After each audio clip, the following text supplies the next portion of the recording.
গা শিওরে ওঠার মতো ঘটনার সাক্ষী হচ্ছেন বন্যা কবলিত মানুষেরা। এখানে সেখানে লাশ ভেসে উঠছে। সরকারি হিসেবে পানিবন্দী 9 লাখ পরিবার। ফেনী ছাড়াও চট্টগ্রাম, কুমিল্লা, নোয়াখালী, সিলেট, মৌলভীবাজার, ব্রাহ্মণবাড়িয়া, লক্ষ্মীপুর, খাগড়াছড়ি এবং কক্সবাজার জেলা বন্যা কবলিত। শুক্রবার সচিবালয়ে চলমান বন্যা পরিস্থিতি নিয়ে সংবাদ সম্মেলনে দুর্যোগ ব্যবস্থাপনা ও ত্রাণ মন্ত্রণালয়ের সচিব মোহাম্মদ কামরুল হাসান এসব তথ্য জানান। তিনি বলেন, বন্যায় দেশের 11 জেলার 77 উপজেলা এবং 584 ইউনিয়ন ও পৌরসভা প্লাবিত হয়েছে। বন্যায় ক্ষতিগ্রস্ত মানুষের সংখ্যা 44,97,535 জন।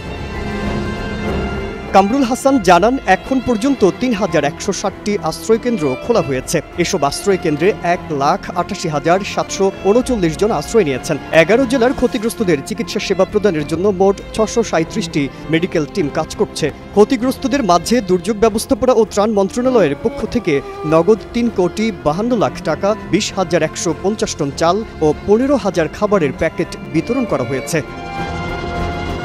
এদিকে দীর্ঘ 8 দিন পর শুক্রবার সকাল থেকে নোয়াখালীতে রোদের দেখা মিলেছে। ভাটার পানি মেঘনা নদীতে নামতে শুরু করেছে। তবে এখনও পানিবন্দী 20 লাখ মানুষ।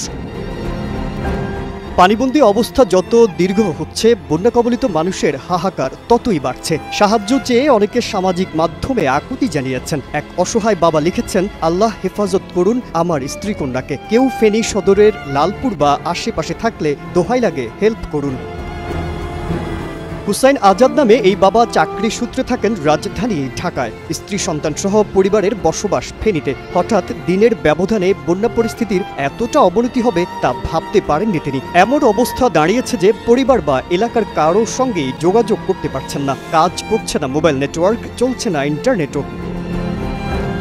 সংশ্লিষ্টরা জানান, বন্যা কবলিত এলাকার জনগণের সঙ্গে সার্বক্ষণিক যোগাযোগ করার জন্য বাংলাদেশ স্যাটেলাইট কোম্পানির সহায়তায় 10টি ভিসেট প্রস্তুত রাখা হয়েছে। তার মধ্যে 5টি ভিসেট ফেনী জেলার প্রশাসকের কাছে পাঠানো হয়।